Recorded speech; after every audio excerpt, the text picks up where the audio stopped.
All right. Hey guys, so I offered to share my Google Classroom with people here in this group, but for some reason I'm having trouble adding people.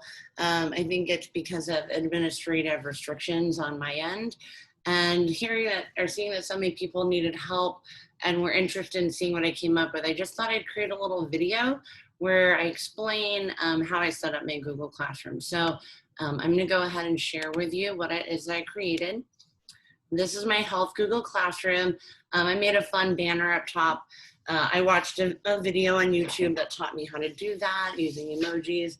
It's kind of fun. So when you go into my classwork, some of you may have seen I posted my idea for a art gallery. So right up here on top, I have an art gallery. It's not for an assignment. It's not for extra credit. It's just something that in the morning when we're waiting for, when I'm waiting for students to arrive, I have this open and I share art with the students. Students submit things. I put things in there. We've got music videos in there. And so I just keep adding more and more slides, and students submit, I submit. It's a great way to start the class. Okay, and then next, oops.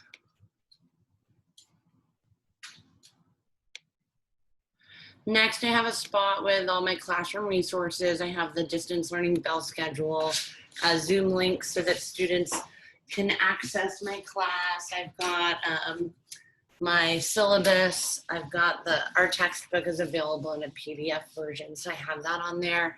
I also created a suggested health class pacing guide, which I've taken a screenshot and I'm going to add it to this post so you could take a closer look. But for all the assignments that I have, I've kind of divided them up so that the students kind of have an idea of what they should be doing each day. And this health course is an 8-week course. So I will add that into the post. Okay, and then for welcome back to school, I shared a cool video, but then I also did this welcome back to school, getting to know you introduction slide. So same idea as the art gallery. This is a shared document. I'll show you what mine look like in case any of you think this is something you'd want to do with your students. It was a shared doc. This is mine.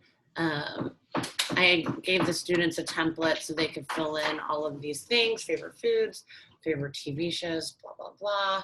And then we were able to go through the class and everybody was pretty good about wanting to share their slide. So that's what we did on the first couple of days.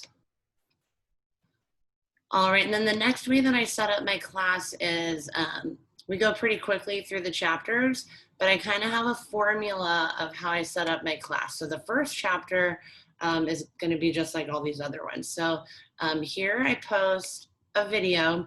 I put there's no assignment associated with this video. This is just a video I showed on like Monday when we started this unit.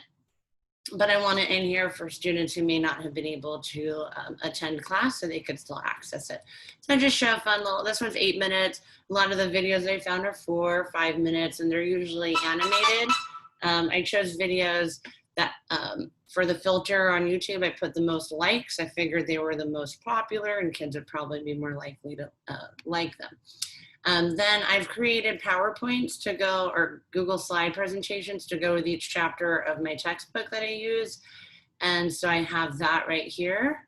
And then there's an assignment associated with it where I want the students to answer these, put in the definitions for the key terms, and then answer all of the questions for that they would find the answers to in the Google slide.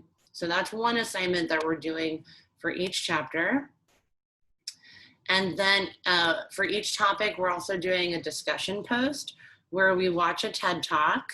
And then I created a rubric to go with it. And so the students need to post a 5-sentence response. I use the question feature. It makes it easier to grade than just having them type it into the discussion stream. So they need to do a 5-sentence response and to respond to 2 of their peers. So far, that's been going very well. So we're doing about 2 of those per week. And then the other assignment we're doing each week, I call it an article fact find. So here, I have links to these articles. They're really cool. I found them all on teenshealth.org, and they're free to use. And so I want the students to read the article. And then I'm teaching special ed health. And so I told the students it's okay to read the article and look for facts. And I'm wanting them to, they can literally go in here, copy and paste, and throw their fact into this sheet. So I created a document where here's an example of what I'd want it to look like. So I'm trying to get them to at least skim an article and pull out some interesting facts. And so there's 2 articles for this one. I put the links for the articles here, and they're also accessible right here. And so you can see when we move on to the next one, it's really the same thing. Here's a video to introduce the topic. Here's chapter 2, another discussion post, and then an article fact find. So it follows that same formula. I added emojis just to make it more fun. The kids like that. And it changes once I get to chapter 10. So once I got to the drugs and addiction section, I found a lot of other materials that were more updated than what the textbooks had. So I found a lot of my materials on the National Institute of Drug Abuse website. And then we have our unit on infectious diseases, reaching adulthood. I use different materials, something I found on Teachers Pay Teachers. So once I got past chapter 9, I stopped using the textbook. And then the district I work for gives us a sex ed curriculum. So for the last 2 weeks of my class, it's just the sex ed curriculum that we're doing. So I apologize that I wasn't able to share this so that you can actually access all of my stuff. And if anybody has any questions about anything, I'm happy to answer any questions. And I hope that this was helpful for at least one person. I tend to be a overly organized person, so this is kind of a masterpiece of mine. So hope this helps somebody, and good luck, teachers.